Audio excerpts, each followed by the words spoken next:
Welcome, everybody. Welcome to the No Name Music Cast. My name's Tim, and this is Joy.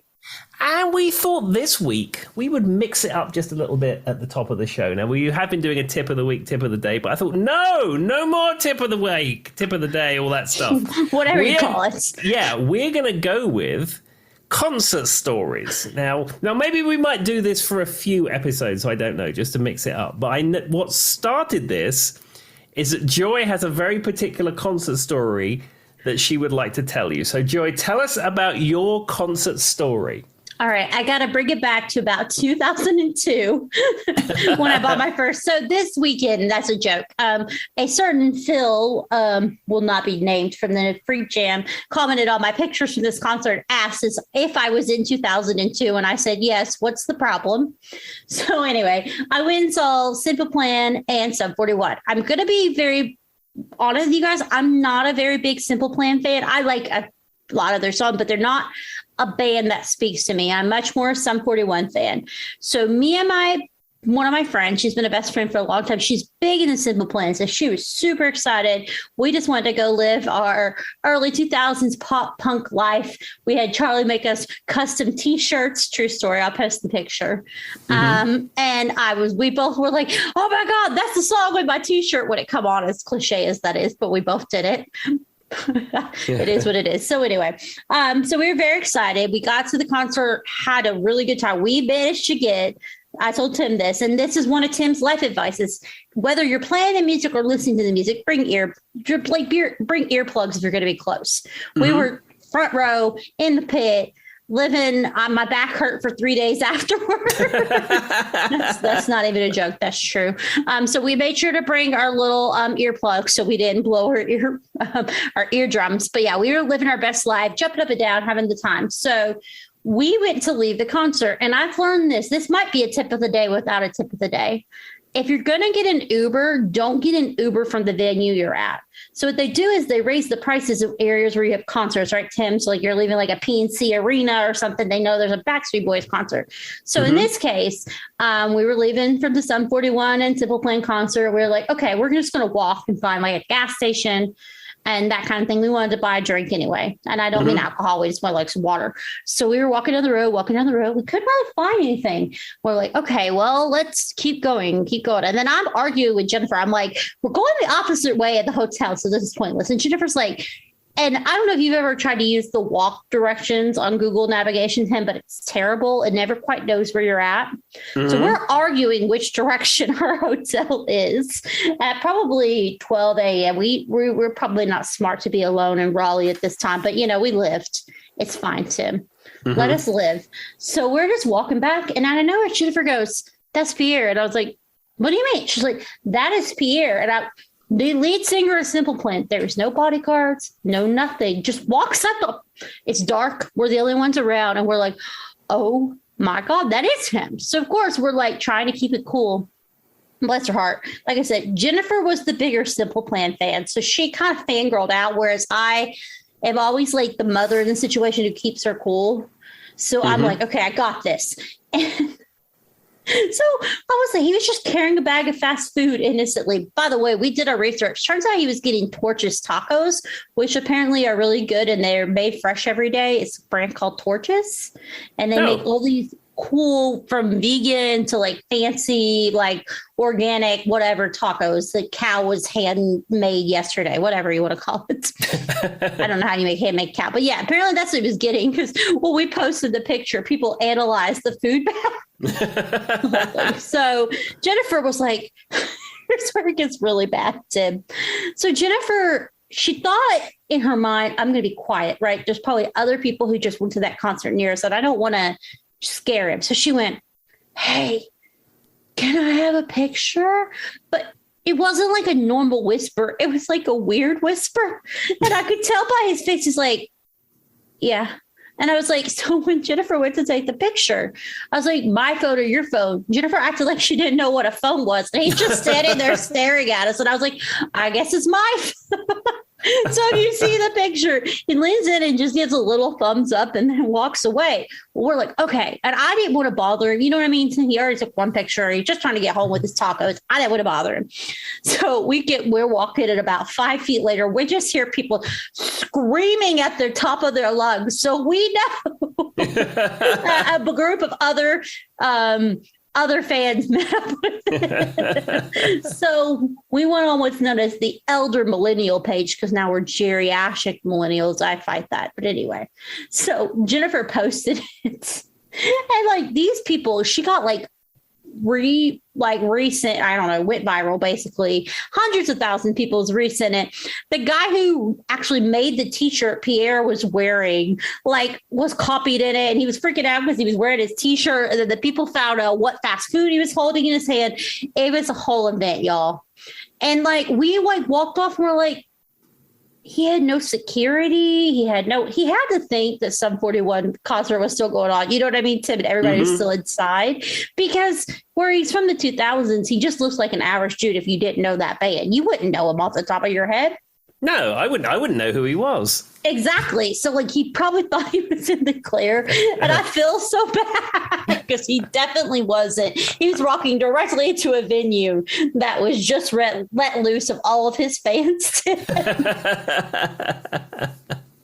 Well, I didn't know this, but it was their first of the tour. It was a sold out show, and it was called the Blade Canada Tour because they're all Canadian, Sum 41 and Simple Plan.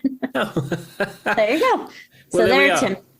Well, fantastic. Well, my concert story isn't as dramatic or exciting as yours. I was just gonna say that I think it was 8 years ago, I saw Paul McCartney in Greensboro, and we had a great time. Yay! Sadly, Tim did not walk into Paul McCartney alone on the streets. No. However, we had the worst possible seats in the house, i.e. at the very back in the back top row. They were terrible seats. And when we got there, Paul got delayed. I think his flight was delayed or something. So he didn't have a chance to sound check. So they wouldn't let us in the arena until Paul had finished his sound check. So we were just milling around waiting to go in. And you could hear Paul playing, but they wouldn't let you go in. And the concert was delayed by an hour so he could finish his sound check. That's terrible. I will say, I hate whenever you're at an arena and you have to walk up those really steep stairs. You know what I'm talking about, Tim? Mm-hmm. Every time I get to the top of it, I sound like I'm having a heart attack. I'm like, there's so many stairs. I can't do this. Anyway, me and Charlie have bought tickets for Weird Al in October. Very upfront tickets. So Charles is very excited. I'll report back in the future. Fantastic. I like that. I was on the fence whether to see Weird Al because I don't know whether he's doing his regular Weird Al songs or not. I don't know. Charlie was just like, I'm doing it. And we had a little bit of extra money. He was just like, I'm buying the extra special tickets. So we'll be right up front. It's in Roanoke in October. Oh, yeah. I saw it. I think if he was doing his regular stuff, I would probably go. But I haven't seen the set list from this tour. But I don't know. But I expect you will have a fantastic time. I will, and I'm very excited. Excellent, fabulous. Hopefully, I meet him in the streets too, but it seems unlikely. You never know. Okay, so let's do a quick CD of the week for our YouTube friends and for the people who listen to our podcast. Now, this week, I've decided to go with a live album, though I must confess when I bought it, I didn't realize it was a live album. And this was Fleetwood Mac's The Dance. Okay. Are you familiar with this? I am, but I don't know that I knew there was a live version of it. Yeah, so it is the classic later era Fleetwood Mac. You got Buckingham Nicks, what's her name? Christine McVie, isn't it? And, something like that, yeah. Yeah, John McVie and the drummer. His name, Mick. Tim, after the original lineup, it all went downhill. I don't know. That's really hard for Fleetwood. Of course, it's Mick Fleetwood. It's Fleetwood Mac, for goodness. How did we not know that, Tim? I don't know. Anyhow, this next. That's all I got. There we are. See, so this is a great live album. I mean, it has all the hits on it that you want: Landslide, Go Your Own Way, Tusk, Don't Stop, Dreams Everywhere, The Chain. This is good stuff, and there is an accompanying live video that goes with it, which I think was filmed for VH1 or MTV or something like that. This is from 1997. And the sound quality of this is absolutely fantastic. But because it's from 1997, if you see the video of it, it looks like it's 20 plus years old, where, you know, these days stuff look Tim, technically it is 20 plus years old. Yeah, exactly. Whereas these days concerts like this look super crystal clear. But I saw the live thing, and I think it's still on Amazon Prime. I saw that some time ago before I bought this. And when I bought this, I was like, oh, yeah, it's this one. And it is actually really good. Well, I mean, it's pretty hard to screw up Fleetwood Mac, let's be honest.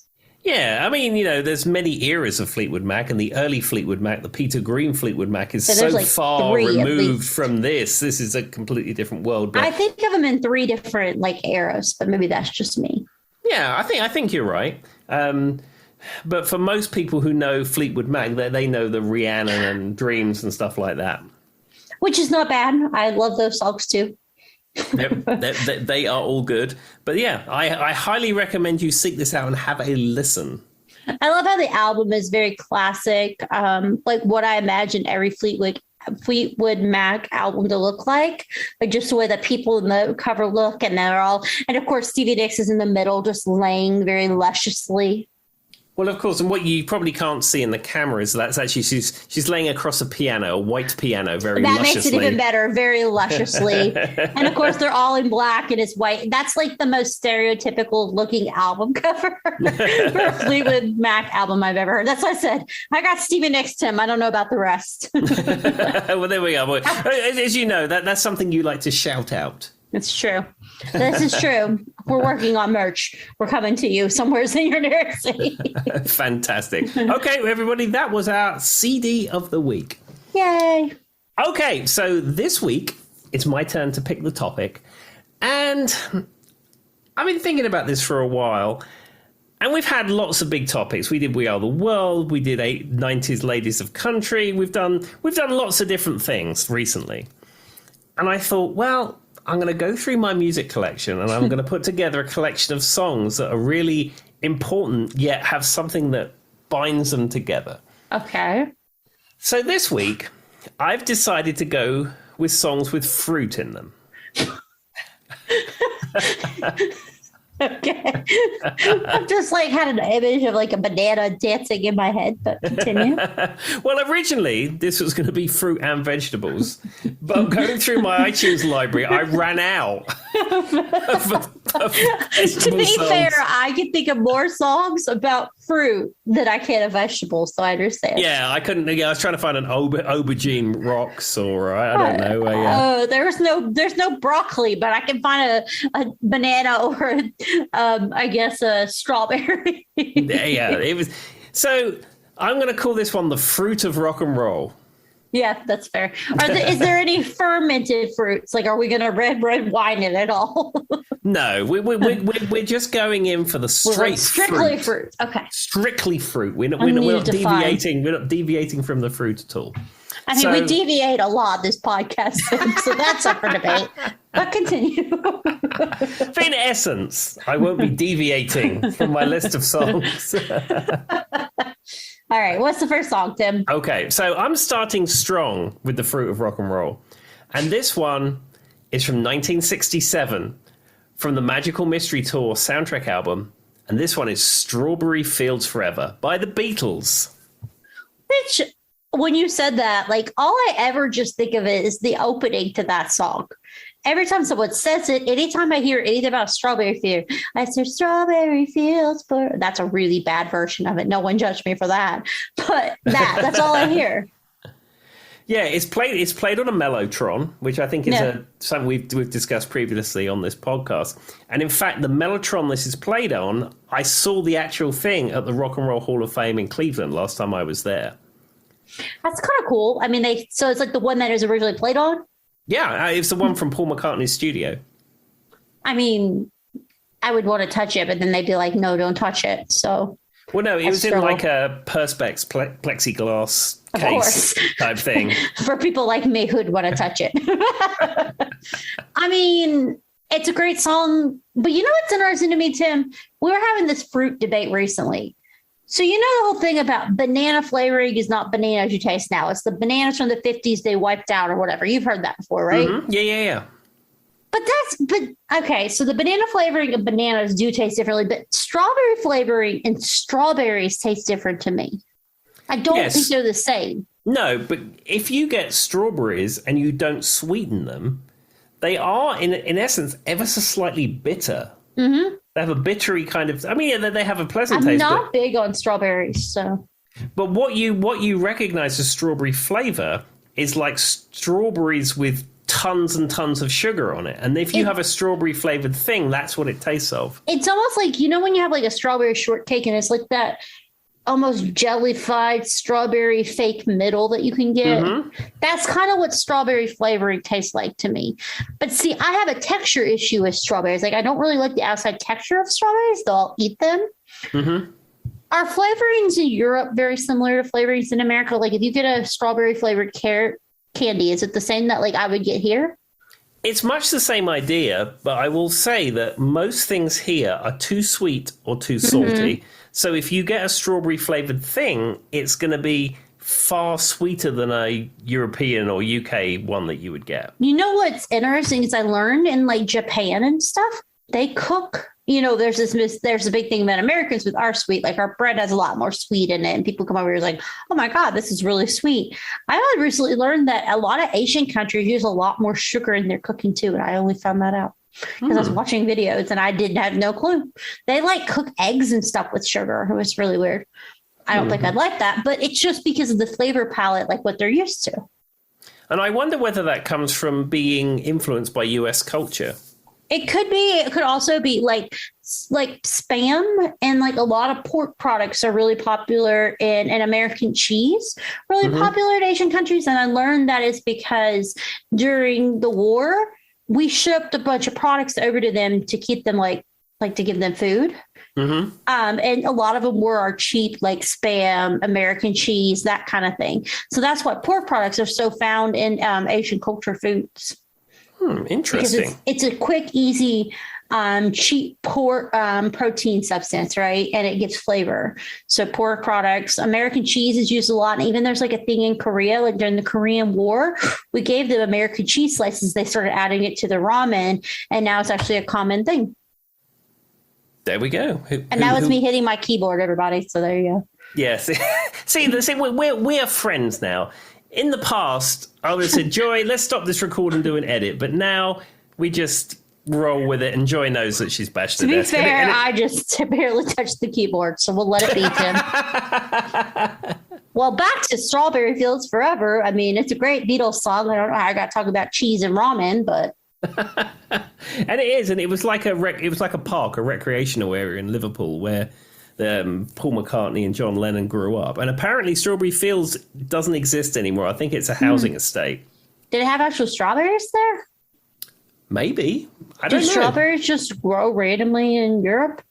You get blackberries. People go and pick blackberries on on land that's like deserted that seems to grow. But I mean, they have like strawberry nurseries and strawberry farm type things you can go to and pick your own. It was like pick your own strawberries. You remember seeing that? I don't know that I've ever been to a strawberry field. Have you? I've seen them, but I've never actively engaged in strawberry picking. I haven't either. Well, that's something we need to do, Tim. We'll go strawberry picking and record it and put it on YouTube for the world. Tim and Joy, first time strawberry picking. Yeah. Maybe our first no-name music cast field trip was we're going to pick some strawberries. It'd just be a contest between me and Tim to find the coolest strawberry. Mine's got two. Well, mine's bigger. We'll be like children. All right, Tim, what's your next fruit song? Okay, so the next one comes from 1991. And as you probably know, in 91, Guns N' Roses released 2 albums on the same day. Use Your Illusion 1 and Use Your Illusion 2. Now, many people would say that they should have maybe just made 1 good album instead of 2 with a load of filler.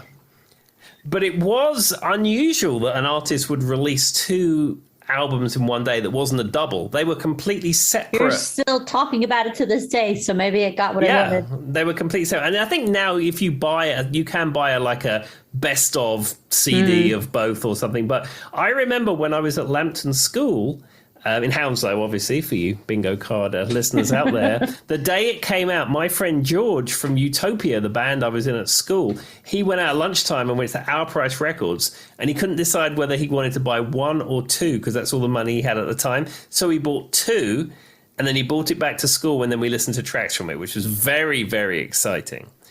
But anyhow, this comes from Use Your Illusion 1, and it's the track Bad Apples.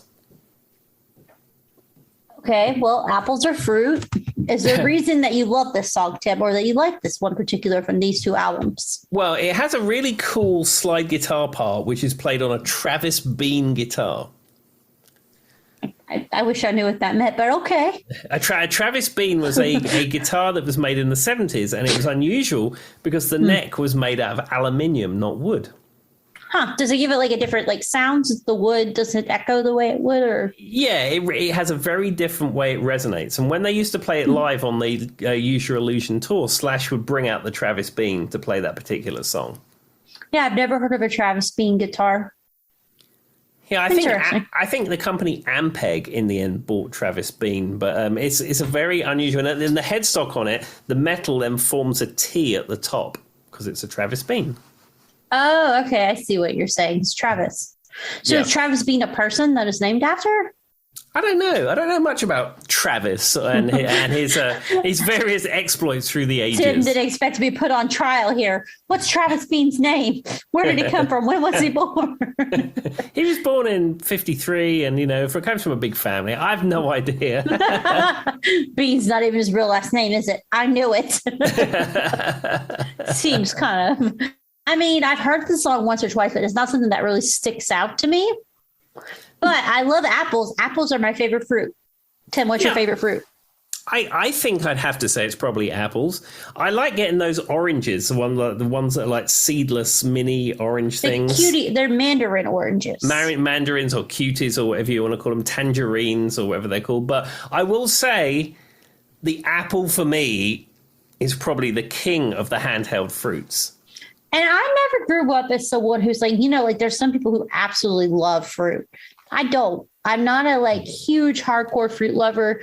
The apples, I do like a good mango or a cantaloupe, those type things. But yeah, pineapple. Oh, pineapple's good. Oh, I have a question for you, Tim. And maybe this is an American thing, but were you guys convinced as children? That sounds very indoctrinating. That coconuts and pineapples were really hard to cut into. Cartoons led me to believe that coconuts and pineapples were the hardest things in the world to get into. They're not. I've cut into them with just a knife. No, I don't know. Coconuts. I mean, we have a coconut song, which I'll be coming on to. But to answer your question, no, that maybe that's an American thing where it was depicted in cartoons that you needed a chainsaw to get in them or something. I don't know. Yeah, I mean, pineapples not so much. Coconuts would fall off the tree and hit some guy over the head and kill him, right? That's a given. That's a classic. But I was always convinced that you would need a literal chainsaw to break into a coconut, and I was like, I cut one with a butcher knife. That's not true. It taught me quicksand was going to be a big problem in my life. Do you know what I've never ran into, Tim? Quicksand. Do you know what I need to know? How to file my taxes. Very different things, but I was taught as a kid. I'm just curious because I was talking about this the other day at Charlie. I was like, I was convinced coconuts were going to be a bigger problem in my life. I watched many people in cartoon world get hit over the head with a coconut. That's never happened once. Even when I've drank tequila, it didn't happen. And you know what they say about tequila? Anything can happen, Tim. Yeah, I've drank tequila, and it's one of those. Have you ever heard the saying? Everybody has a tequila story. Yeah, I have a tequila story. It involves the Red Line in Twickenham, tequila, and I think a New Year's Eve, and then being incredibly unwell the next day. I thought you were going to say everything went dark. Well, it did. And everything goes dark. It did. I don't remember the bit getting home, but I do remember it got light Because back in the Red Line Twickenham, where we used to play gigs and I used to go drinking and I used to live in Twickenham, Yeah. I was in with a group of people who was in with the guy who owned it. And they used to have lock-ins on a regular basis. And if you don't know what a lock-in is, it's a thing that happens in UK pubs. I don't know if it still happens, where traditionally you had to stop drinking at 11 p.m. And then I think some pubs had an extension till 12, and the Red Lion was one of them. And it was very rare that you had a pub with an extension, but they used to kick everybody out. You could not drink past that time. But if you used to hang around and you knew the right people, they'd lock all the doors and close all the curtains. And then if you was in that little group of people, you could carry on. Some landlords would give you free booze, or some would make you pay for it. But certainly in the realm of the Red Lion, it'd be like, oh, just go behind the bar and help yourself. It was great. And there was a New Year's Eve gig and a New Year's Eve drinking. Really dangerous. Yeah, and then a lock-in. And I just remember leaving that place. And it was broad daylight the next day. It wasn't just like the sun was. Yeah, it wasn't like the sun was coming up. It was just like morning. And I staggered back home, which was not that far. It was a 15-minute walk or something like that. And I just went back to bed. And I woke up in the afternoon. I was like, ah. Yeah. I mean, to be fair, Tim, the only lock-in I have experience. So we've talked about this. European drinking culture is very different than American drinking culture. Tim can tell you, we Europeans, no offense, guys, it's not to insult you. Everything I feel like in Europe is an excuse to drink. I could be wrong. Susan got married. Susan got divorced. Susan lost her shoe. Whatever it may be. We're not that intensely drinking culture. Maybe Tim could testify this. I don't think it's as ingrained here as it is in Europe. No, and I think what you have here is you still have holdovers of prohibition. I think that's what it is, and I think culturally that's where it comes from. Because certainly in Central Europe, drinking is not. It's very much a social thing, but it's just a way of life. I mean, like you have wine at the table, or you have beer to relax. We don't have that here. It's just what you have. Yeah, here you would have a few shots and that's it, and you're done. Like it's not culturally ingrained, I guess. No, and I still think it's the Prohibition days. It's a hangover from the Prohibition days. That's why we don't have bars and pubs and things like that so much. Well, I mean, that could be true. But the only thing that I can think of is when you said a lock-in. The only experience I had with a lock-in was when I was 10 years old and was a Girl Scout, and they locked us all in the same gymnasium, and we spent the night. Very different situation. I remember waking up to people playing basketball, which I didn't care for, but that was about it. You didn't have anyone going behind the bar to pull their own pint of Guinness or anything like that? No. That just sounds like a bad idea, to give a bunch of people who are already drunk access to your boot. Like, that's just asking for problems. Yeah, but I mean, it wasn't 100 people. It was 15 people or something. And well, I just mean for the 15 people, that's definitely going to give them a hangover tomorrow. I thought we were going to talk about fermented fruit. All right, Tim. What's the next song? Okay, so this one, how could I not do this one? I heard it through the grapevine. Okay. The Raisins. You know the California Raisins. I'm incredibly familiar with the California Raisins. Every Christmas, we watch the California Raisins perform in the Claymation Christmas special. So I am incredibly familiar with the California Raisins. So I heard it through the grapevine. So I grew up on Motown. I've told this podcast a million times. This is me and Tim sometimes feel like we're repeating ourselves. So I was ingrained in all of this kind of Motown sound. But every time I heard it through the grapevine, I think of the music video of the California Raisins singing it. And when they were popular around here, everybody had the sun visors in their car, Tim, and it was always the California Raisins, like the ones that people put up. And I still wonder to this day how many of those sun visors were sold and how much money they made off of it. Because at one point, I swear to you, for every 10 cars in the parking lot, there was 2 California Raisin sun visors. Yeah, I think not so much in England, but here, and I've since found out, California Raisins was a cultural phenomenon. It was. McDonald's had the toys in the Happy Meals. There was the sun visors, like you say. There was T-shirts. There was albums. There was... it was all... They wore sunglasses. Yeah, it was just everywhere. And, you think it was invented to sell raisins. That's what they came up with that campaign. And all of a sudden, it's this massive cultural phenomenon. I mean, to be fair, who wants to really eat a raisin? I don't. So if you're going to sell a raisin to me, you might as well make them sink. I mean, I don't mind raisins occasionally. Raisins are not something I would reach out to get to that's have. how I feel about them. I prefer. I'm more of a fan of a craisin. I would too. Yeah. Yeah, they're more cranberry raisins. They're more delicious, especially when they're dried. They still have that little sweetness to them. Raisins don't really have a lot of flavor. It's all texture, really, and the texture is just not. I mean, like. Tim, if I offered you a chocolate chip cookie or a raisin cookie, which one are you taking? Wow, I could maybe go either way because like eating a raisin by itself is one thing. If you have it in a cake or a biscuit, it's a different kettle of fish. So Tim's a psychopath. If he chooses the raisin cookie, we learned something new here. Only because you don't always want to have a chocolate chip cookie. Do you though? I would always choose the chocolate chip cookie. I think it's partially because they use it's always the oatmeal raisin. I don't really like the oatmeal part of it either. Okay. That means you're buying your cookies exclusively from Subway. These things are true.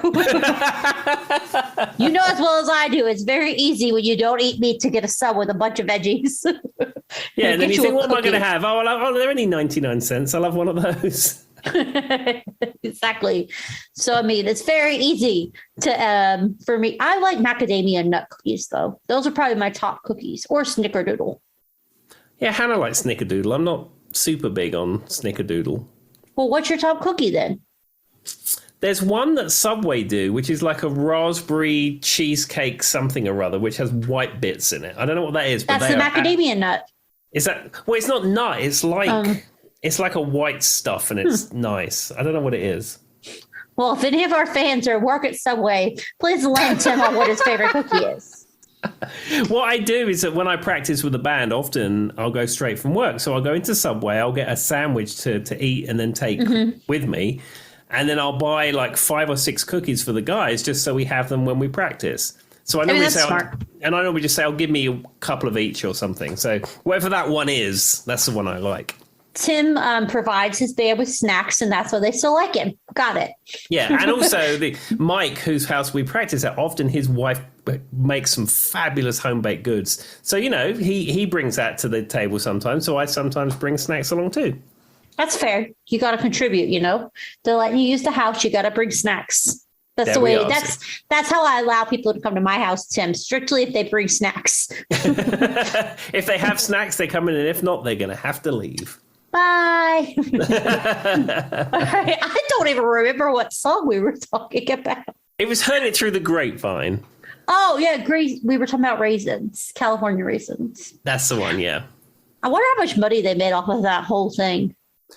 I think it was a lot of money because I don't know how many extra raisins they sold, but certainly merchandise and records and T-shirts and all that kind of stuff. So do you think of raisin as a healthy food? It's I suppose. I mean, it's an old grape. It's an old grape, isn't it, really? We had a grapevine in my house, like directly behind. My parents had like these big metal things. So we had like actual grapevines. We got to pick fresh grapes as a kid, and it was really cool. But one time I accidentally bit into a bug. That wasn't cool. But the fresh grapes taste much different than what you get at the grocery store. Yeah, I would imagine so.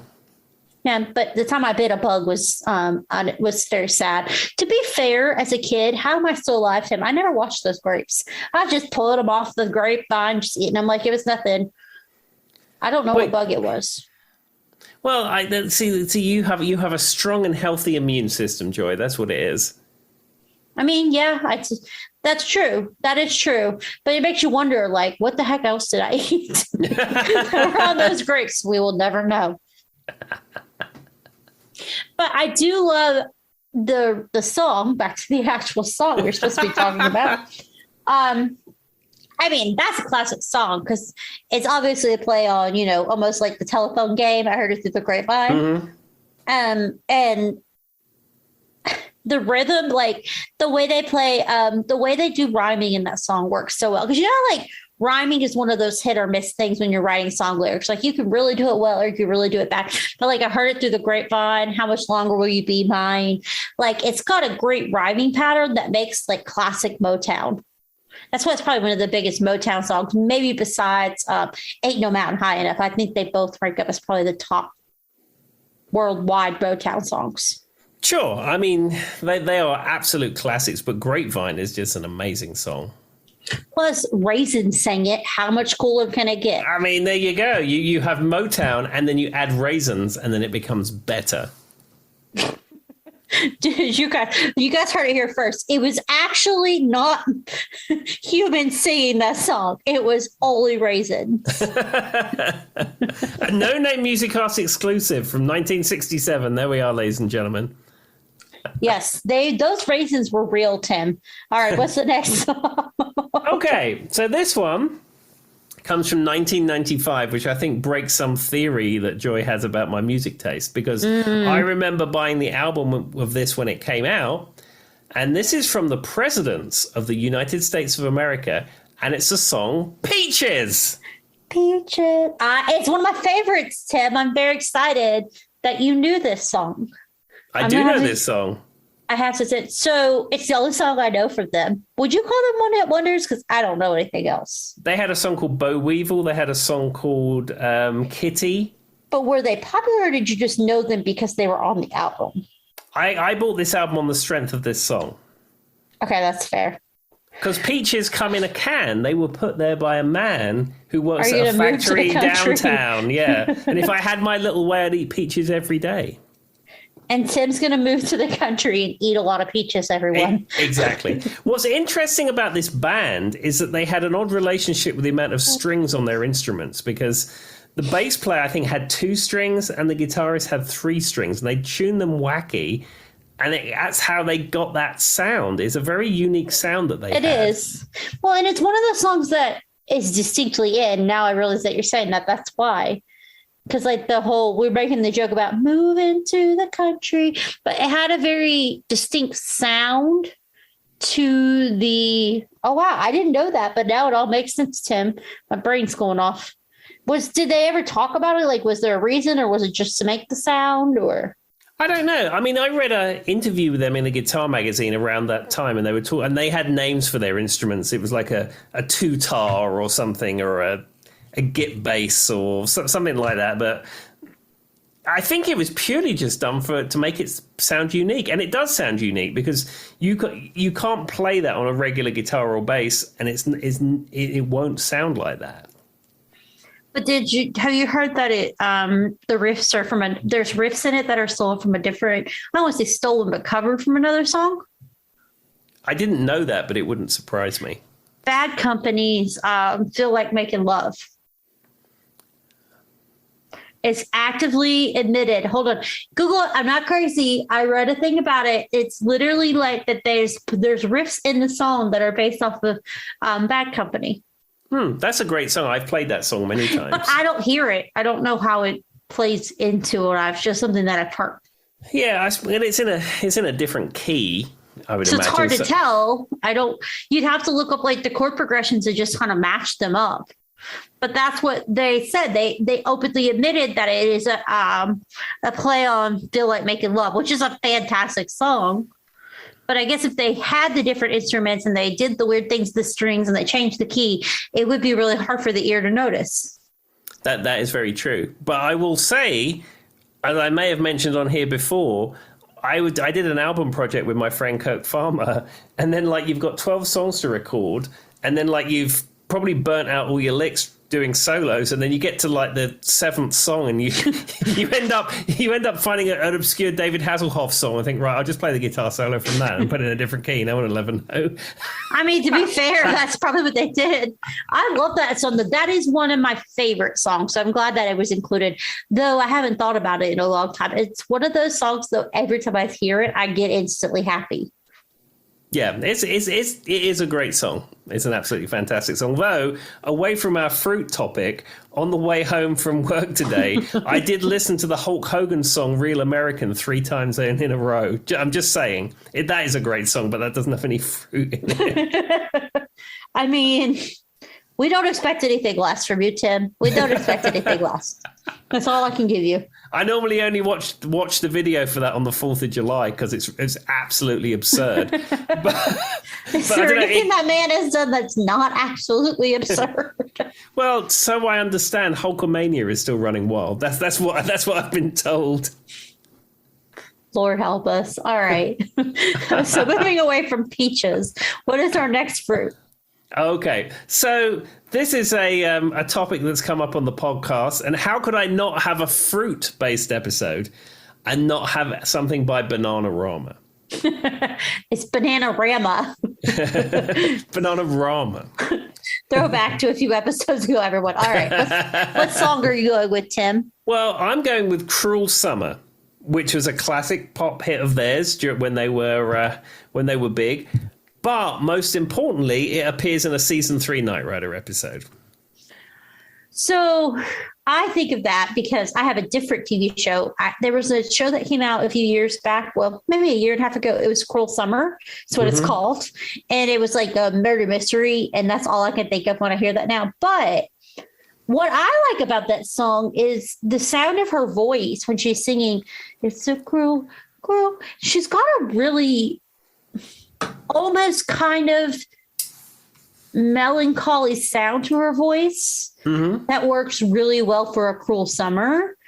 And I think that the song is very poppy. You know, we've all heard it. I kind of think of them in the same realm of like Ace of Base type thing. They don't sing in harmony, as we've mentioned. They're always singing just kind of in unison. But that song works so well because of the sound of her voice. Whatever that tone is to her voice just sells it to me. Yeah, they have a unique sound, and like you say, they're not harmony singers, they're unison singers, which is unusual. Mm-hmm. And it's not to insult them or either way, it's just a choice. But I think because they're doing kind of that pop, I kind of get it. You know what I mean, Tim? Mm-hmm. I kind of get it. But I don't even remember what the band members' names were now. Well, there was Siobhan Fahy, and then there's 2 others, and I can't remember what their names were. I couldn't tell you. But whoever the one singing that part is, she sold that song. If it wasn't for the tone of her voice, I don't think it would have been as massive of a hit. I think you're probably correct. Because it's a pop sound, but it's also a song that I think is supposed to be kind of sad in a way. I don't know. Or mystery, which is what I was saying. The TV show that I love was based on Cruel Summer. You always think mystery. Mm-hmm. So I think that made all the difference in the world. And that's kind of like we talked about in a few episodes ago. You know how like certain people will write songs and they get sold to other people and they make way more money than another person singing it. Mm-hmm. The right person singing a song can make all the difference in the world.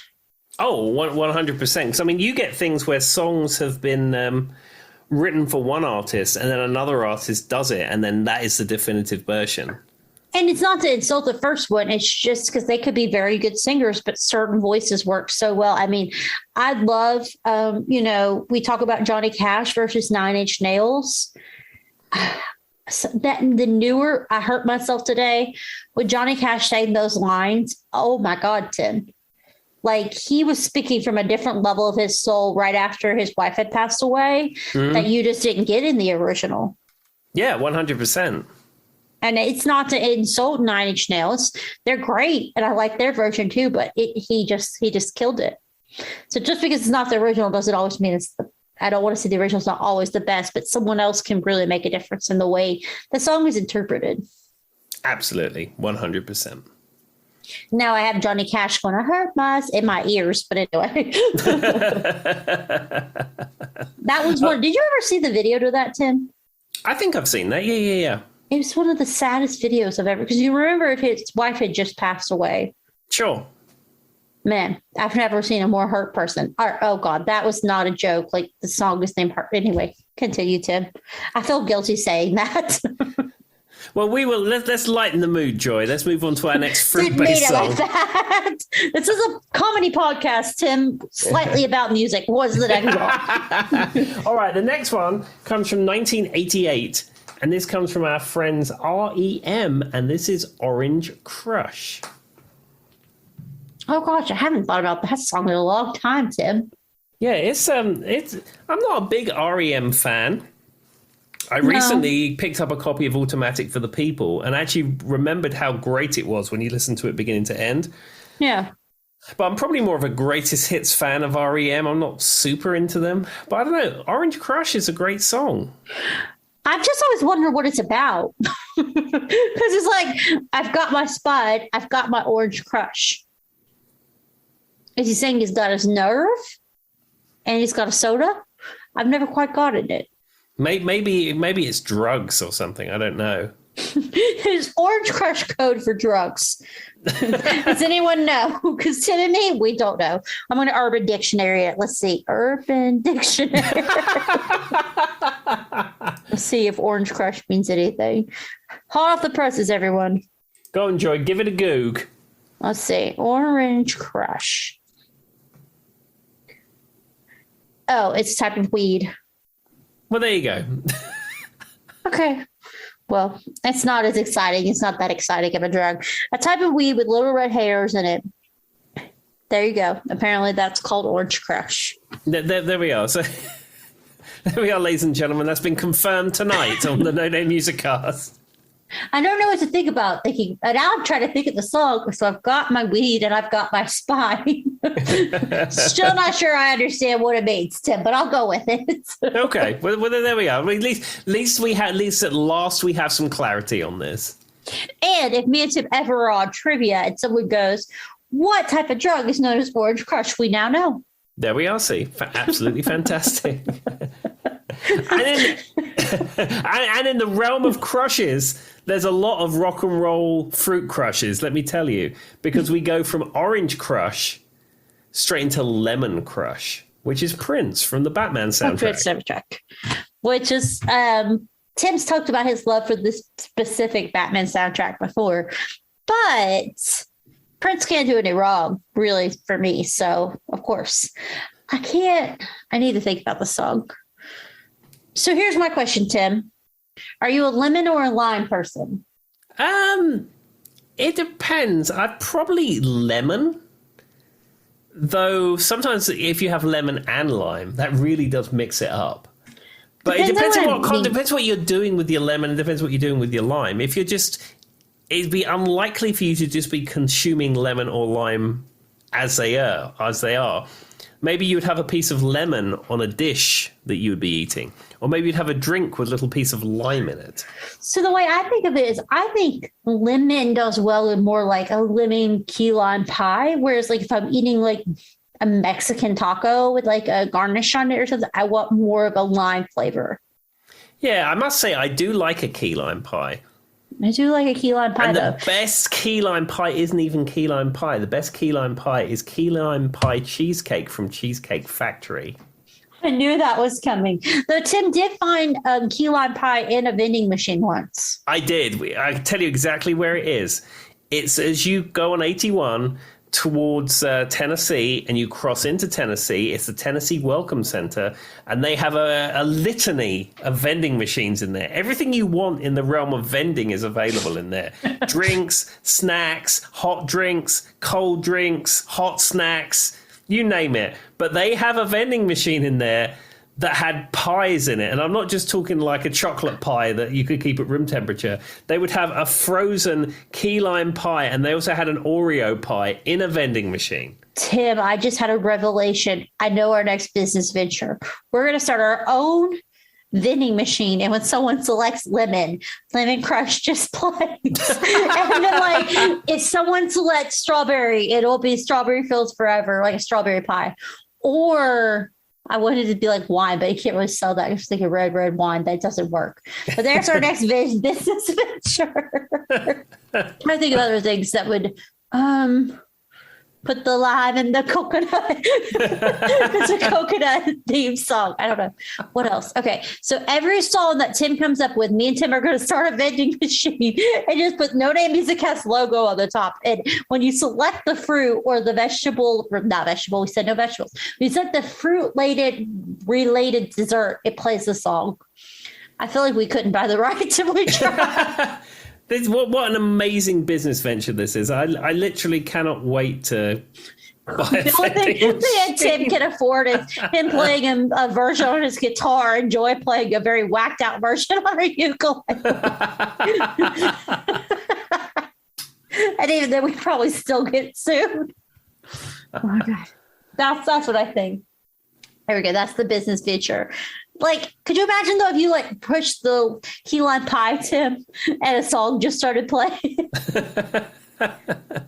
Well, when I purchased my key lime pie out of a vending machine and it came out, all I wanted to go was USA, USA. It's the most American thing ever that you could buy a key lime pie in a vending machine. I don't know whether to be proud or cry. Maybe both. I think it's somewhere in the middle, you know. Depends on the day. How much I wanted that key lime pie. All right, Tim. We literally did not talk about the song at all, but all I remember is every time you kiss me, Lemon Crush.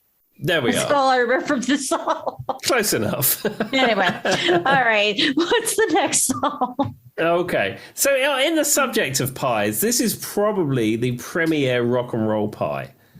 And how could you not have a fruit-based episode, a music podcast, and I know not where this is talk going. about Warrant's cherry pie? I saw that coming. I was like, Apple. I was like, no, Joy, it's not Apple. You know what's coming. I was trying to think of an apple pie song. No, it's cherry pie. I mean, I'm not going to lie. We talk a lot about overplayed songs. That's one that I still really like to hear. And I love the intro of like the let it rock. You know what I mean? The intro is my favorite part. But the funny part is I remember that song being played a lot at like high school events for me and like just like things like that. And I'm like, was that really appropriate now that I'm thinking back? No, it probably wasn't, but I suppose you wouldn't be reading anything into the lyrics. I mean, I never thought twice of it. That's one thing that I kind of, when people get upset about music and they're like, oh my God, the lyrics are so inappropriate. Tim, I listen to so many songs that weren't appropriate. And if you're at a certain age, I don't think you realize what they're even saying. I mean, I don't know if you agree, but I didn't. No, absolutely not. I mean, I definitely didn't.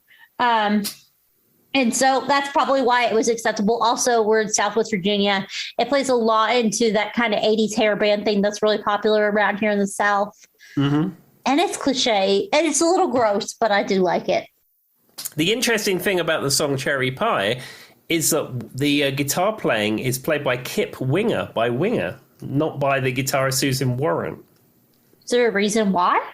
Because Kip Winger is an absolutely fantastic guitarist. That's why whoever's on the session said, yeah, you want to get Kip to do it because he can play it better. Probably, I would imagine. I mean, maybe the other guy tried. He was like, nah, I can't really do it. Let's let this guy do it. And the other thing is that the singer from Warrant is a guy called Janie Lane. I don't know if you probably didn't know that or didn't know that. No. And then the girl in the video's name is Bobby Brown. Did you know that? Only once because we talked about it. You brought it up once before, but I wouldn't know that. Yeah, so they needed to book a model for the video. And of course, you know, being a bunch of men, they probably went through the modeling book and went, yeah, I want that one. I'm sure. And then in the end, he married Bobby Brown. Well, there you go. And of course, now she just has to go knock that Bobby Brown every time she says her name to the end of time. I think Janie Lane is no longer around. I think he died. I mean, I wouldn't know them all. I wouldn't know what it even looked like off the top of my head. I'm going to be honest with you. No, I mean, I wouldn't know what the members of Warrant look like outside of Cherry Pie and Uncle Tom's Cabin and a couple of other songs of theirs that I know. Yeah, that's fair. I know like 3 songs of theirs, but they are one of the epitome of 80s hair bands. Like they kind of solidified that whole thing. Oh, absolutely. Them and Poison and other bands of the era. Yeah. I mean, we could probably listen forever. And you mustn't forget Autograph with their great hit Turn Up the Radio. Now, Joy, have you seen the video to Autograph's Turn Up the Radio recently? No, but you brought it up once before, but I don't remember what the deal was.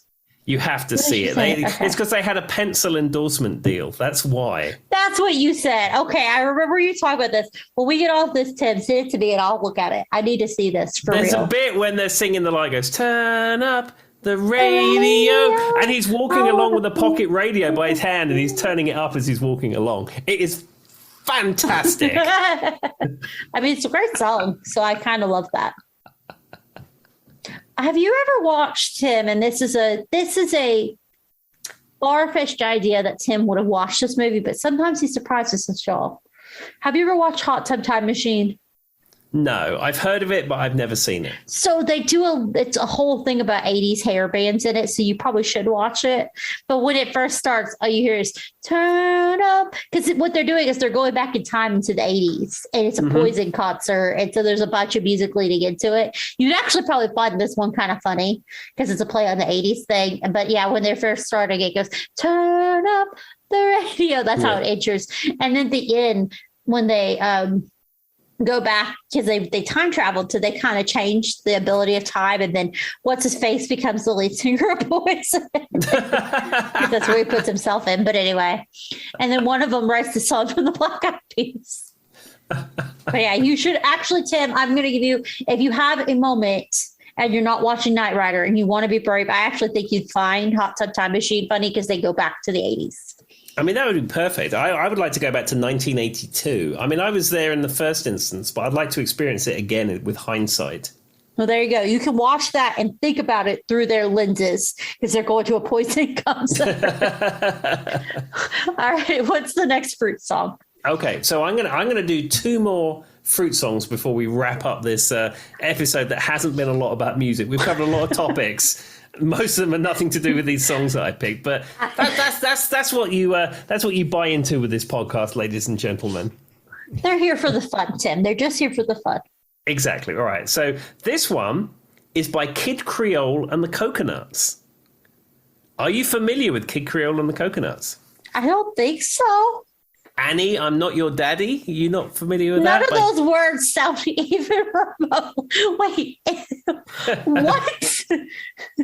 From 1982, the year of the year in question. Kid Creole. Was this a UK thing only? Hold on, I'm going to look up the lyrics. She said, It goes, Annie, I'm not your daddy, but baby, ba. I have never heard that before once in my life. So do they have other songs? Yes, Stool Pigeon and some others. This is a very British thing. I have no clue what you're talking about. Doesn't even they don't even sound like real people. Why is it every time you bring up European countries, it sound like candy? And now this sounds like not real things. So Kid Creole was from South America or Cuba or somewhere like that. Okay, that makes the Creole thing threw me because I'm like, that's like my husband, my dad's Creole, but he's from Louisiana, so. Yeah, and the Coconuts were either his backing band or the backing dancers or some variation of that. And they had a number of hits through the years, but Annie, I'm Not Your Daddy is probably the famous one. Not even a little bit. I mean, did they have like a Caribbean kind of sound to their coconuts and they're from the Southern Hemisphere? It's sort of pop of the day, but it has that kind of influence about it. Mm-hmm. Good to know. I will give it a go because I have no clue what Tim's talking about. I'm surprised I stumped you. I thought you would have heard of Kid Creole and the Coconuts. I mean, there was one episode where I named 3 songs and Tim's like, I got nothing. And I was like, hey, how did I do this? All right, moving along. All right, what's the final song, Tim? All right, so this is an artist we've already had, but this artist does enjoy fruit-based music. So going back to 1985, this is Prince and Raspberry Beret. This song goes through my head every day. I swear to God, I hear she wore a raspberry beret. I don't know what he put in that song, but there's not a day in my life, and I don't see raspberries or berets that often.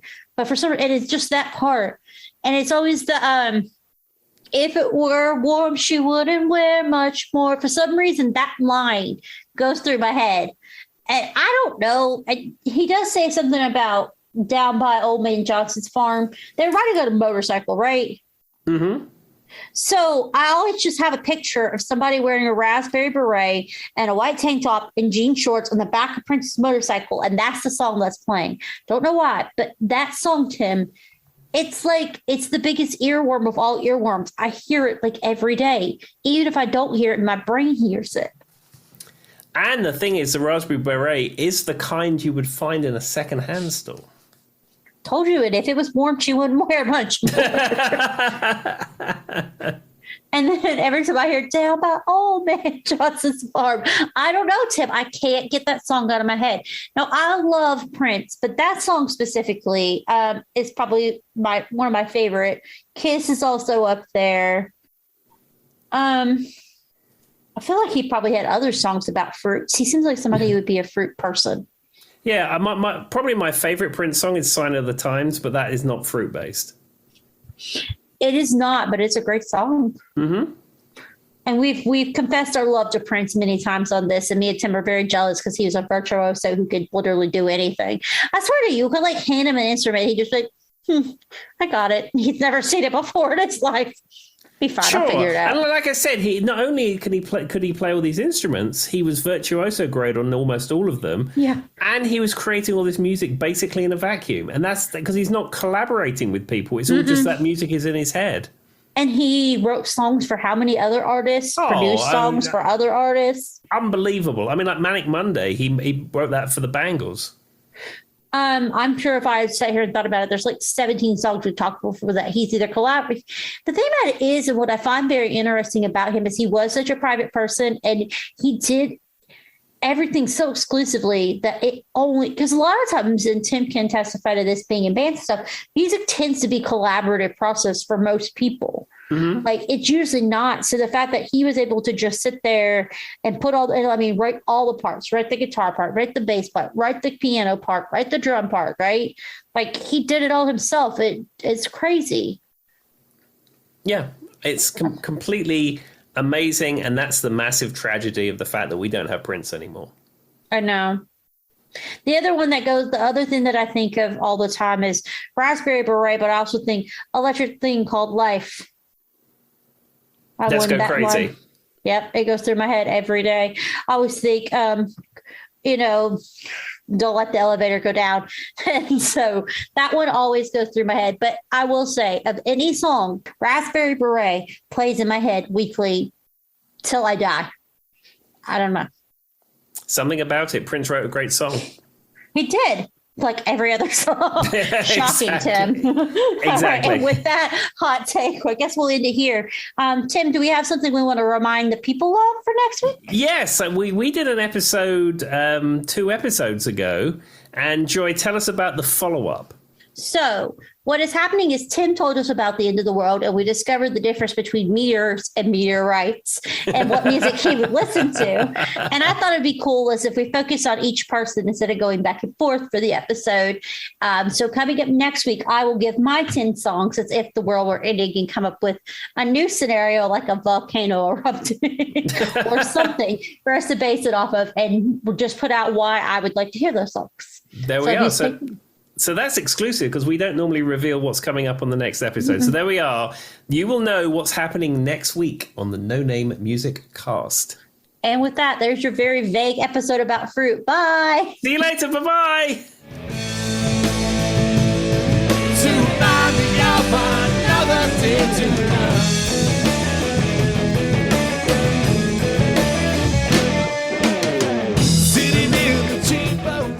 Well, I'm trying to remember this song. But as I just threw that, Tim, cut that out. While you're debating that. All right. 7:54. All right. Anyway. 7:54. Crash.